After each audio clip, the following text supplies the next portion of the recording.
Welcome to our new program, Economic Talks in CivilNet. I am Aleksandr Grigoryan, Associate Professor at the American University of Armenia.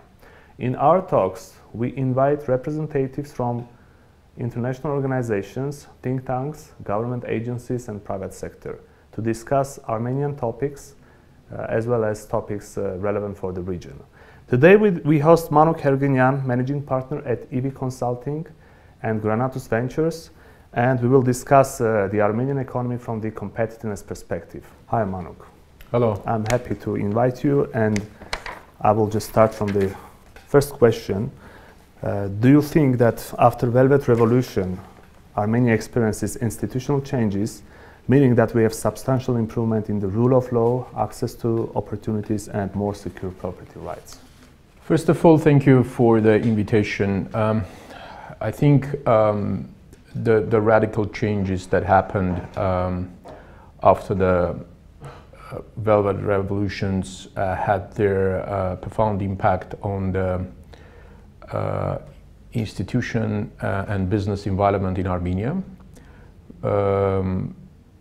First of all, one of the major constraints of Armenia's economy was that the businesses and the society at large didn't perceive that business opportunities were equal for everyone, and the level playing field was not there. And a few privileged groups had access to more preferable conditions of doing business, specific resources, administrative resources. And I think in that regard, there's been a very important improvements. However, we have to note that it is a very long-term game. So a lot yet to be done, and some changes will need much more time and much more complex policies in place rather than just a few legislative changes or practices in tax or customs administration. Okay, when we think about improvement of institutions, then we always have in our mind these three dimensions: rule of law, access to opportunities, and secure property rights. So, and you say that it takes some time, right? On the other hand, what we observe from the Global Competitiveness Report, we would expect to have at least some substantial change in terms of the score, in terms of the improvement at all these dimensions that the report covers. So, what is your impression? What could we?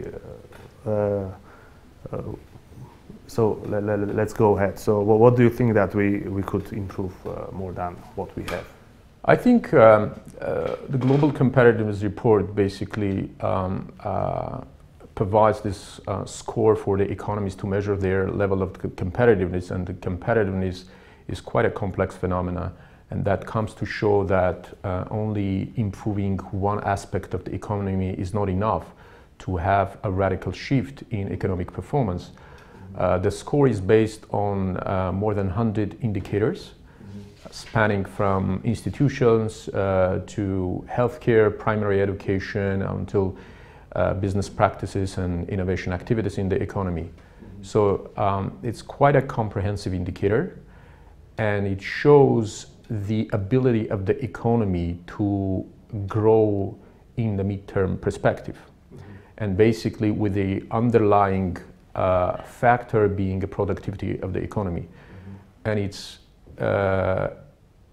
shows also some sort of inertia that the economy has, first of all. And second, that only just one aspect is not enough. It's much more complex. It takes much more comprehensive approach to make a radical improvement. If you look at the dynamics of the score of Armenia, you would see that we have recorded much bigger improvement back in 2017 than actually in 2000 kind of in the pre-revolution year than post-revolution year of 2019. And that shows that, again, it's very complex phenomena. And for example, the improvement in credit to economy, that's been one of the major driving forces. Improvement in innovation activities, in more sophisticated business practices.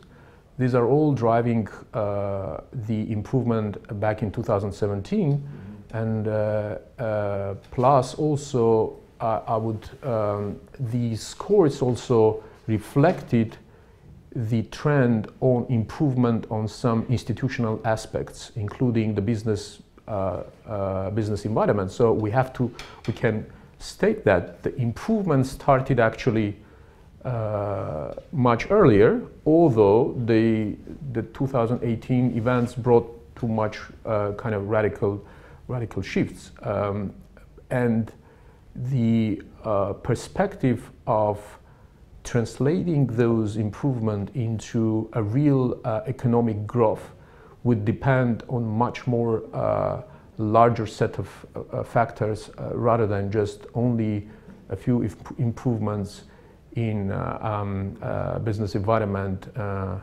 security and property rights, although these are very critical elements. So since 2018, after Velvet Revolution, the major expectation from the society perspective is that we will have improvement in the area of corruption.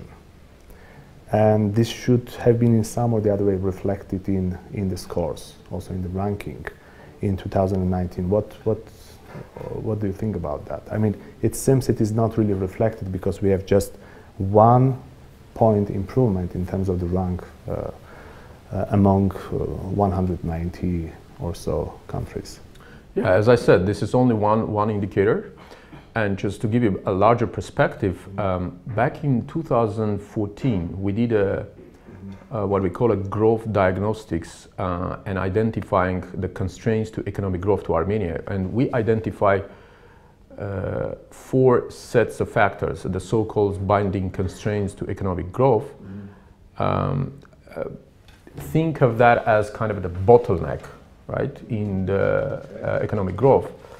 One of the factors was the lack of level playing field and the discrimination in business practices and the dominance of business groups. So that this one set of factors actually I think have been improved significantly.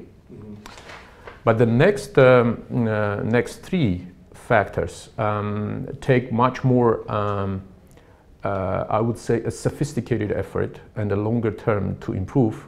And I see, for example, one is the quality of the human capital.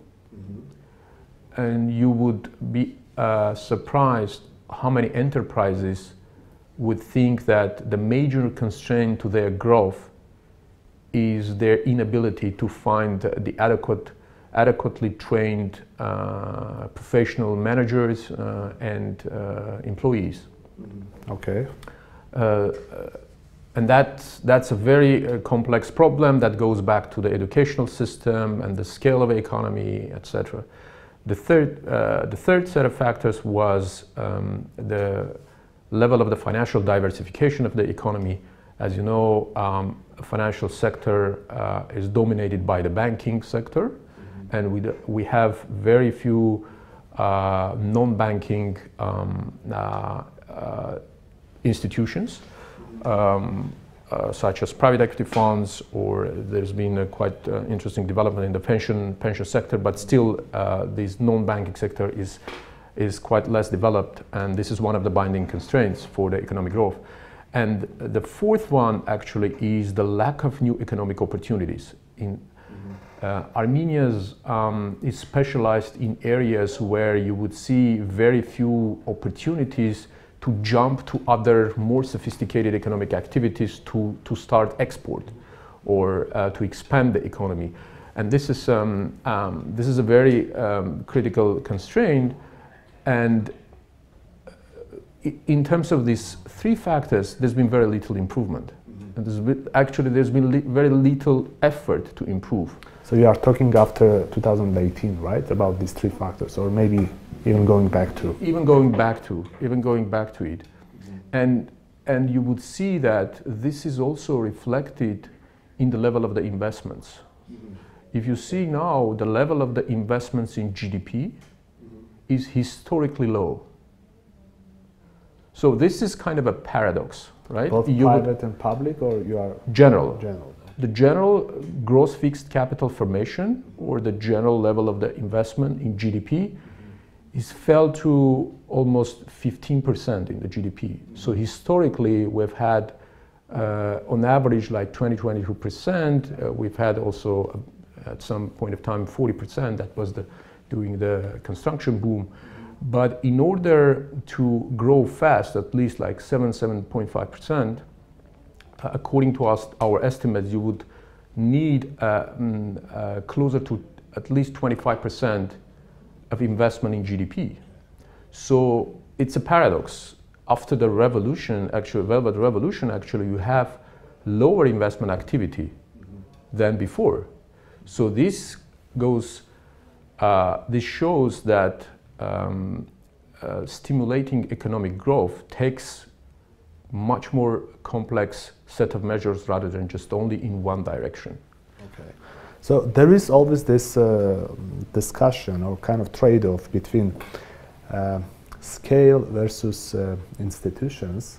I mean, I know that many economists, many people think that the small scale of the Armenian economy is the main reason for not having, let's say, outstanding growth and improvement in welfare, while some others think that low quality of institutions is the key reason to have, let's say, weak development for the economy. So what do you think, and what do you think about particularly this trade-off after the revolution?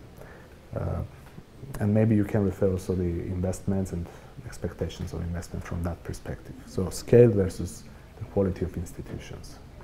I wouldn't, view it as a trade-off. Basically, you need both. Of course, scale penalizes the opportunity for growth from one side. From the other side, it imposes a more innovative approaches to be able to grow. And on the example of successful small economies, you would see that they could leapfrog from low level of the development to the next level by accepting the best practices from outside and also becoming very outward looking and export oriented, and eventually becoming one of the most sophisticated economies. Look at the Estonia, look at the Ireland, look at the Singapore. So institutional setting is important, but it's necessary, but it's not sufficient. It's like you create a field for football, and then there are no players to play football.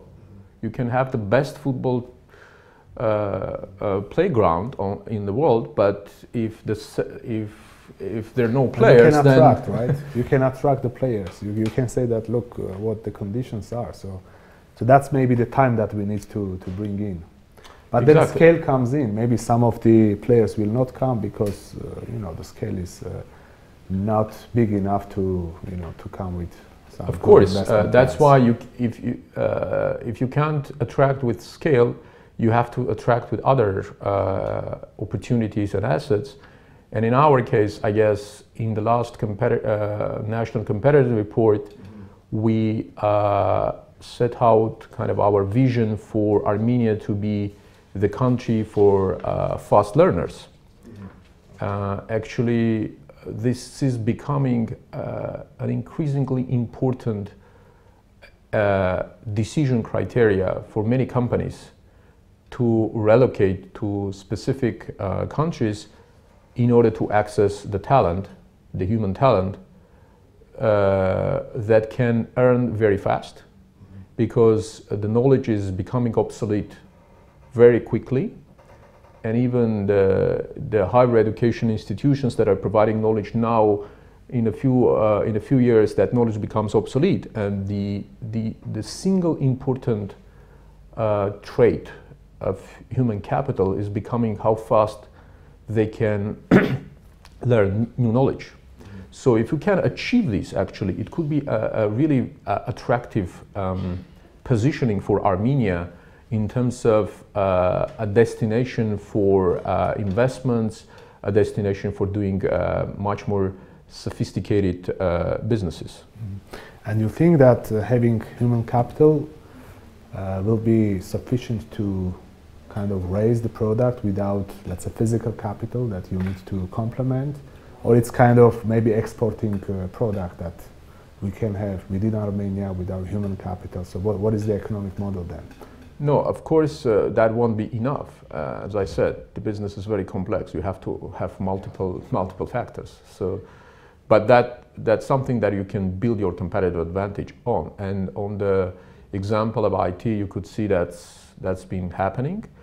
However, the challenge how you can have the same effect in other areas where you move from low value add activities to much higher value add activities. And here, without much more, I would say, proactive approach in the case of Armenia, given that our constraints, given the small size, from the public sector policy perspective, I can't see that we can achieve that.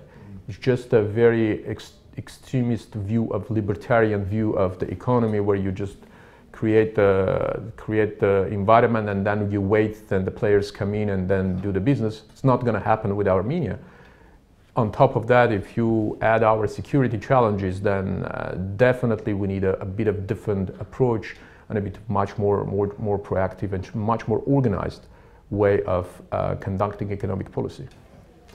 And maybe a terminal question, quite kind of logical culmination to our discussion. So what is your opinion about economic revolution? The concept and the content, do you think that we have something close to economic revolution? I don't see that in the numbers. I don't see some prerequisites in terms of some of the factors that we have discussed. And I don't see the concept of that, how it's going to be achieved. Okay, thank you. Thank you, Manuk. Today we hosted Manuk Hergnyan, managing partner at EV Consulting and Granatus Ventures, and we talked about the Armenian economy from the competitiveness perspective. Thank you one more time. Thank you. Goodbye.